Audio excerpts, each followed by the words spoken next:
Hola a todos, bienvenidos a las historias de la ciencia.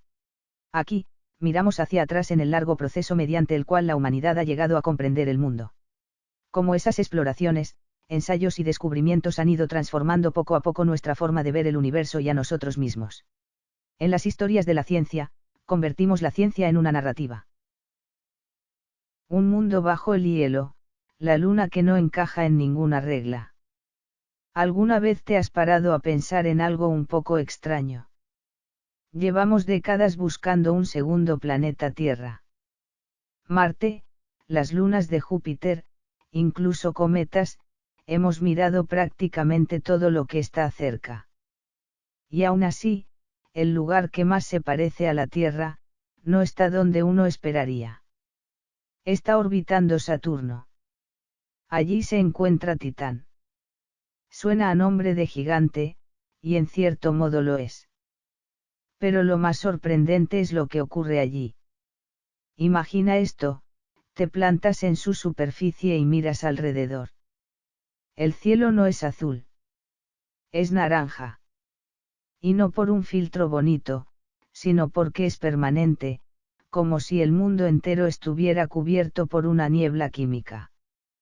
El aire es tan denso que casi parece un líquido invisible. Y aún así, hay clima. Llueve.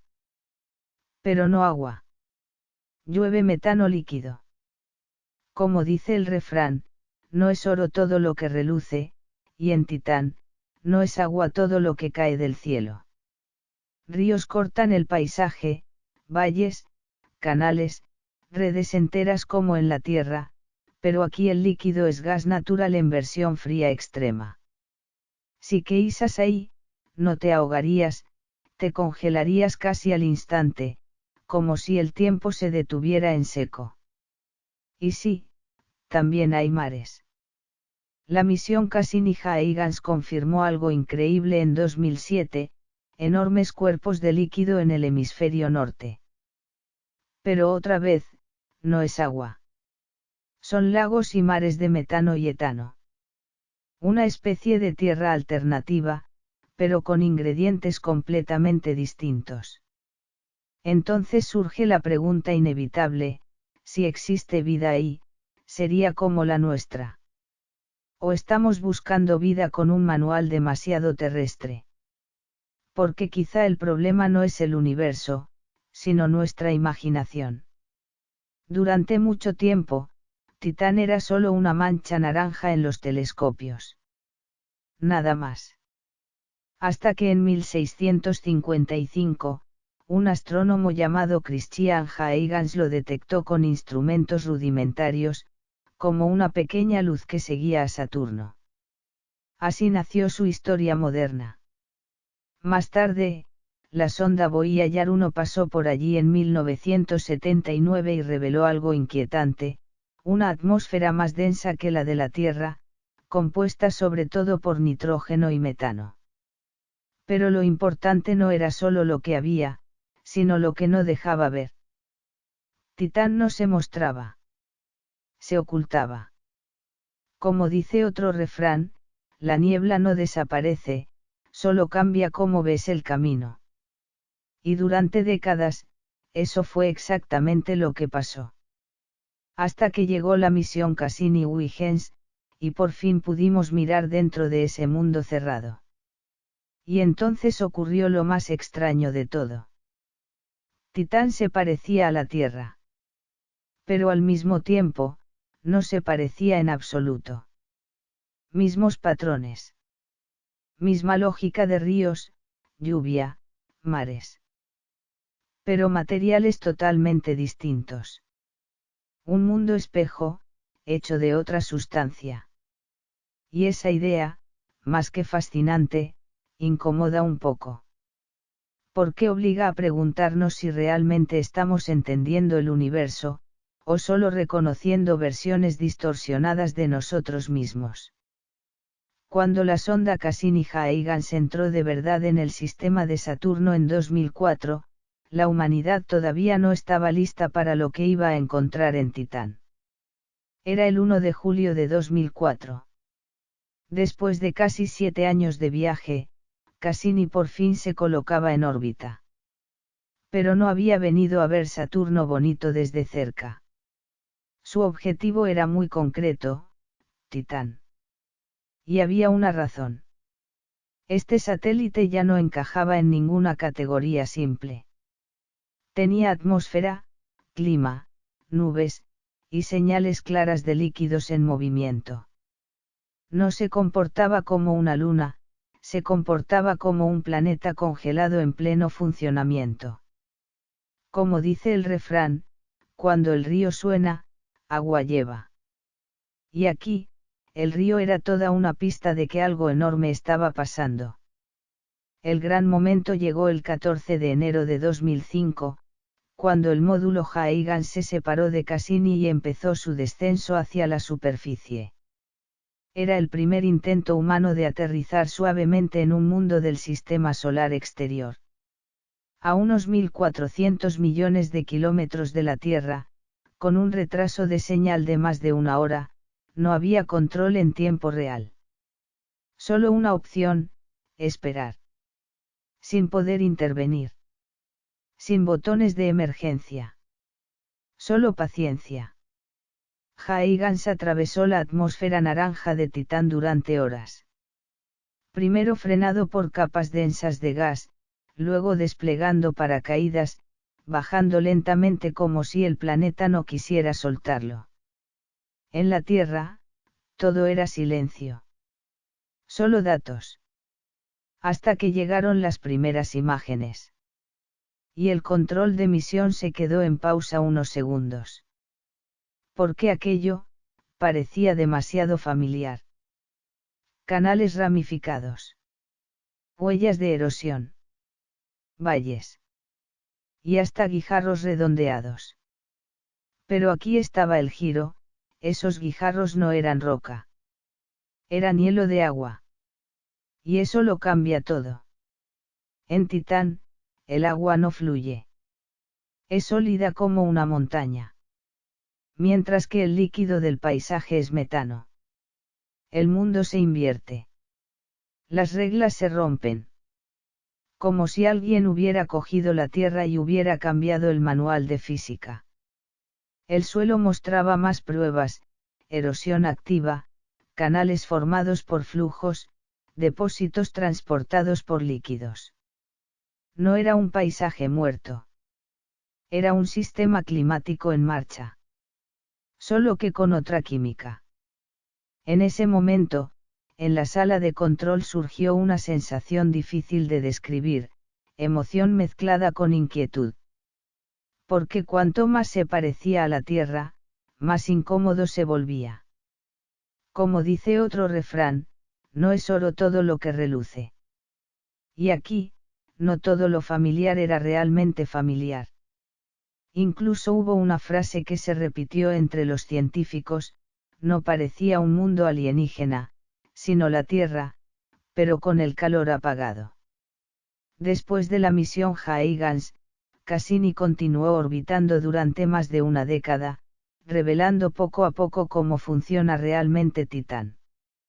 Y lo primero que quedó claro es que su atmósfera no es un detalle, es el escenario principal. Está compuesta en su mayor parte por nitrógeno, como la Tierra. Pero aquí ese nitrógeno no es secundario, es el sistema entero. El metano, por su parte, no es solo un gas. Es el motor del clima. Porque en Titán existe un ciclo completo, evaporación, nubes, lluvia, ríos y mares, pero de metano. Nubes de hidrocarburos se forman lentamente. Lluvia líquida cae sobre el terreno. Canales la transportan. Y todo termina en enormes mares. Uno de los más grandes es Kraken Mare, un océano de metano y etano líquidos. No hay olas como en la Tierra. Hay superficies frías, densas, casi silenciosas, como un combustible que fluye lentamente en la oscuridad. Y el terreno tampoco es simple. Dunas hechas de compuestos orgánicos, montañas de hielo de agua, valles erosionados, antiguos cauces secos. Incluso la arena no es arena, son partículas orgánicas formadas por química atmosférica. El viento no solo mueve polvo. Está esculpiendo un planeta con química. En Titán, todo está reorganizado. El agua es roca, el hielo es montaña, el metano es río y lo rocoso puede ser orgánico. Un sistema completamente desalineado con la Tierra.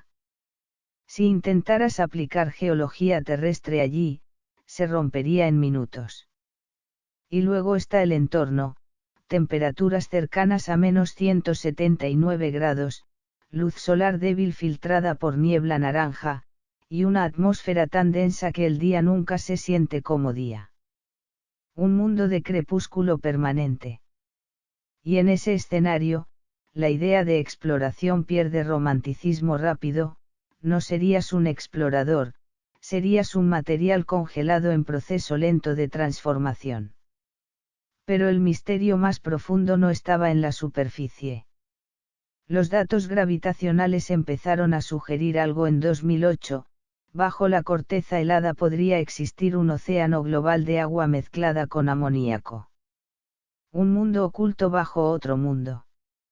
Y ahí la pregunta se vuelve más seria. Si hay agua, energía y química orgánica. Estamos ante un entorno donde la vida podría empezar. No hay respuesta fácil. Y por eso surgió una idea aún más radical, la posibilidad de una biología basada en metano. Una hipótesis sin pruebas, pero lo suficientemente seria como para entrar en la discusión científica. Y ahora, con futuras misiones como Dragonfly, el objetivo ya no es solo mirar. Es entender si la química de Titán puede organizarse en algo vivo. Porque la verdadera pregunta ya no es si Titán tiene vida. Es otra mucho más incómoda. Si la tiene. ¿Seríamos capaces de reconocerla? Cuando la sonda Cassini-Huygens empezó a orbitar Saturno en 2004, Titán no era más que uno de los objetivos interesantes en la lista. Pero eso cambió rápido. A partir de 2006, los sobrevuelos cercanos empezaron a mostrar algo incómodo, su campo gravitatorio no era limpio ni uniforme. Cassini, usando mediciones de Doppler con precisión extrema, detectó pequeñas desviaciones en su trayectoria al pasar cerca de Titán. Nada dramático, pero demasiado consistente para ser ruido. Como dice el refrán, cuando el río suena, agua lleva. Y aquí, algo dentro de Titán estaba claramente moviéndose de forma inesperada. La explicación simple no funcionaba. Un bloque de hielo uniforme no debería generar ese tipo de perturbaciones. Eso apuntaba a algo mucho más interesante, el interior no era homogéneo. Hacia 2012, los análisis conjuntos de NASA y ESA empezaron a converger en una idea fuerte: debajo de la corteza de hielo podría existir una capa global de líquido. No era una imagen directa. Era una reconstrucción desde la órbita, como deducir la forma de una habitación por cómo se hunde el suelo. Modelos posteriores reforzaron la estructura más aceptada: una corteza de hielo, un océano interno y un núcleo rocoso.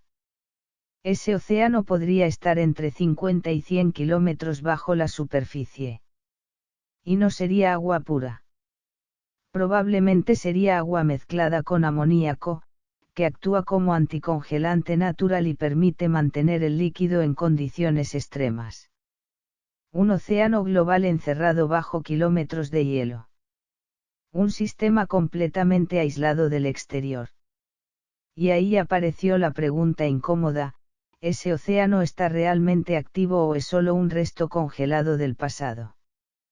Porque en la Tierra, el agua líquida es clave. Es el medio donde casi toda la vida conocida puede funcionar. Así que, en teoría, Titán ya cumple una parte importante del requisito básico. Pero faltaba lo más difícil: la energía. En la Tierra, los ecosistemas profundos pueden sobrevivir gracias a calor interno o reacciones químicas. En Titán, eso es mucho más limitado. Está demasiado lejos del Sol. La radiación solar es débil. Y no parece haber un sistema de calentamiento por mareas tan fuerte como en otros mundos. Resultado, líquido sin energía clara. Como dice otro refrán, no hay peor agua que la que no corre. Y aquí, el problema era justamente ese, algo líquido, pero con poca fuerza para moverse. En ese contexto apareció una idea polémica, la hipótesis de vida basada en metano. No es consenso. No hay pruebas. Pero sí modelos teóricos serios dentro de la astrobiología. La pregunta es simple, pero radical, ¿y si la vida no necesitara agua? En Titán, el metano no es un gas raro. Es un sistema completo, evapora, forma nubes, llueve, fluye y se acumula en mares. Un ciclo climático entero, solo que con otra química. Por eso se ha propuesto que, si existiera vida extrema allí, podría usar metano como solvente. Una bioquímica lentísima. Reacciones a escalas de tiempo mucho más largas que las terrestres. Casi imperceptibles. Pero, de nuevo, todo esto sigue siendo teoría. Por eso NASA aprobó en 2019 la misión Dragonfly, un rotorcraft nuclear diseñado para volar sobre la superficie de Titán en los años 2030. Su objetivo no es buscar vida directamente. Es algo más sutil, estudiar cómo evoluciona la química orgánica en ese entorno. Ver si la complejidad química puede escalar hacia algo más. Mientras tanto, los enigmas siguen abiertos. El primero, el metano.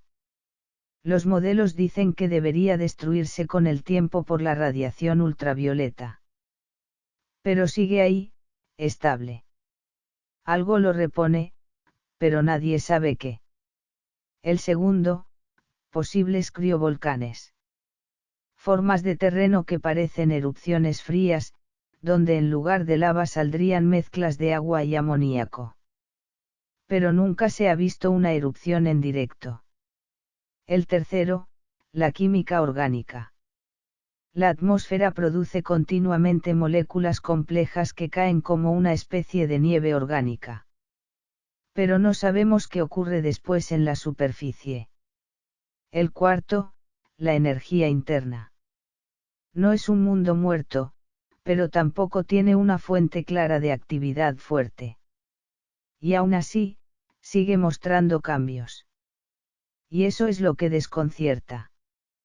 Como si el sistema no estuviera del todo apagado. Como un dispositivo con batería mínima, pero todavía ejecutando procesos. En conjunto, Titán empieza a parecer menos una luna parecida a la Tierra y más un sistema químico en funcionamiento, aún sin comprender del todo. Y cuando todas estas piezas se juntan, la pregunta deja de ser qué hay en Titán. Y pasa a ser otra mucho más profunda. ¿Entendemos realmente cómo funciona? Porque si algún día existe algo allí, vida o algo parecido, el verdadero desafío no será encontrarlo. Será reconocerlo. Las personas que realmente cambian el mundo suelen ser aquellas que simplemente han pensado un paso más que los demás. Si esta historia te ha hecho reflexionar un poco, dale me gusta, síguenos y guárdala para más tarde. Nos vemos en el siguiente personaje, hasta pronto.